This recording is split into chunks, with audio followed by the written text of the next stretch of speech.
we've got some fun sports that we're going to talk about right now. How about the Olympics?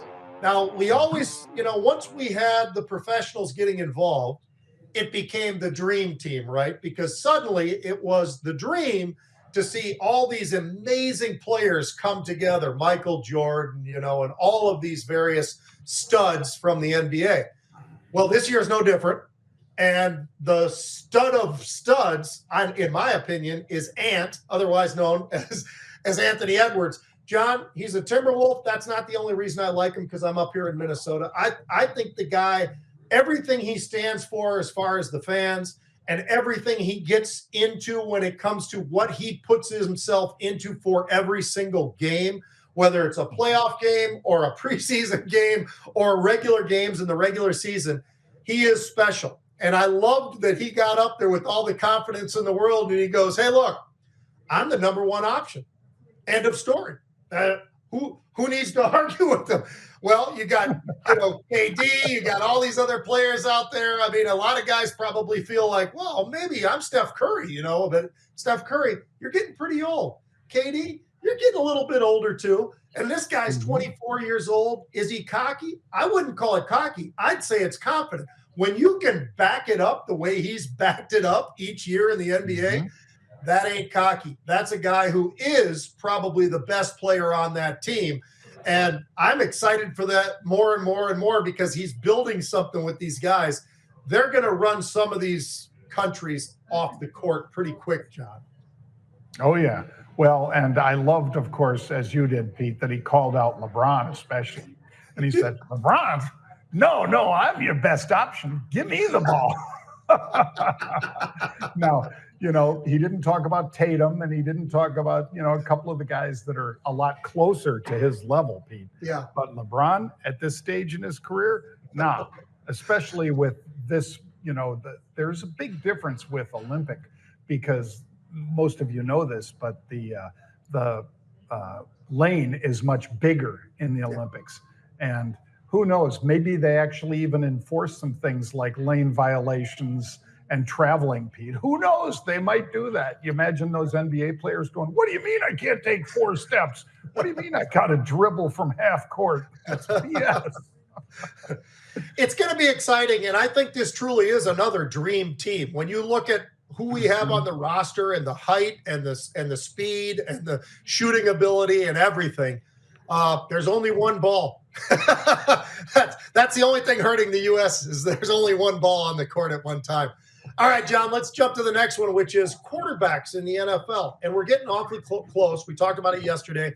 July 13, the first team gets back into it, Baltimore Ravens. But Dak Prescott, I wanted to kind of focus on him, because why is it and how is it, John, that he hasn't gotten that monster contract that everybody else has got? Now, here, I can understand some of the arguments about it, and I'm just curious. I thought I'd run it by you and I, but here's what he's got for a career. He's got 202 touchdowns, 74 interceptions. That's too many, but a lot of those came a while back. 76% or 67% rather completion percentage. Last year, 36 touchdowns to 9 interceptions. He was almost 70% completions. They were 8-0 at home. They were a 12-5 football team. Now, on the road, they couldn't get it together. Not sure exactly why that is, John. But it's not always the quarterback. We all point to the quarterback because he gets the most money, but he ain't getting the most money. So when I see Burrow and Trevor Lawrence and Goff and Herbert and Jackson and Watson and Cousins and Mahomes, all between $45 and $55 million or more, I think that Dak Prescott probably has a pretty decent argument. And what I don't understand is this. You're going to pay him. Why wouldn't you pay him earlier than later? Because you're going to do it no matter what, I think. I don't think Jerry Jones has lost it by any stretch. But, John, he's only going to have to pay more the longer he waits. So what do you think is going on between the Jones family right now and when this deal gets done? Because these guys now are all averaging $55 million, give or take, call it something in that range.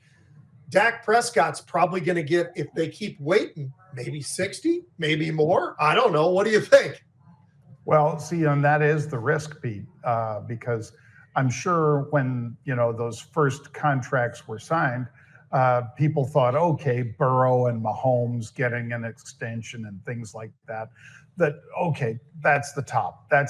And everybody else is going to be signing for less. And then you get Kirk Cousins, a guy long in the tooth who's been in the league forever, coming off of an ankle injury, or Achilles tear. All of a sudden, he's getting that kind of big money too. Wow. Like you said, the longer they wait, the more it might be 70, it might be 80. I mean, and he ain't going to play for a lot less than whatever the newest contract is, even if Burrows looks pale in comparison, because it might. 45 and 50s might look like, 45 mil a year. That might look like chump change, depending on how they get paid, especially in Texas with 0 state taxes. But we all know, don't send us all the letters, folks. We love getting responses from you, but Pete and I know the Jordan rule, and the Jordan rule is that you have to pay for the city you play in, not just where you live. So you can live in a 0 tax state. Doesn't mean that you don't pay taxes when you play in California. You're paying that huge tax. When you're playing in Minnesota, you're paying that huge tax. In New York, that huge tax. So yes, it does behoove you to be in a 0 tax state. You'll make more money, but you're still going to pay when you play in those other cities. You're still going to pay that. So yeah. I just didn't want you to think we didn't understand that, folks.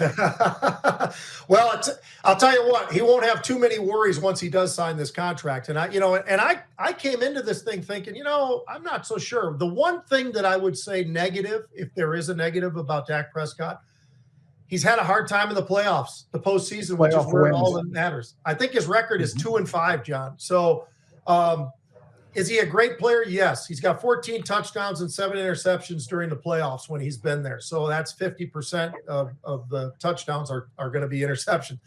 That's not great numbers, but it's not awful numbers either. And there's always something to be said about, well, whose fault was the interception? Because everybody always says, well, quarterback threw it.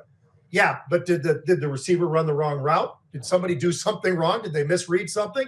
So it's not always just the quarterback's fault. So I will say that, but not winning in the playoffs makes it tough. I mean, his predecessor was another guy who had a hard time in the playoffs. So they haven't been there very much, John.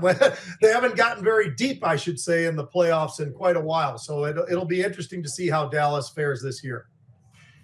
It will. And we await that and the preview for the Olympics, because Pete kicked it off with, the Olympic Dream Team basketball team.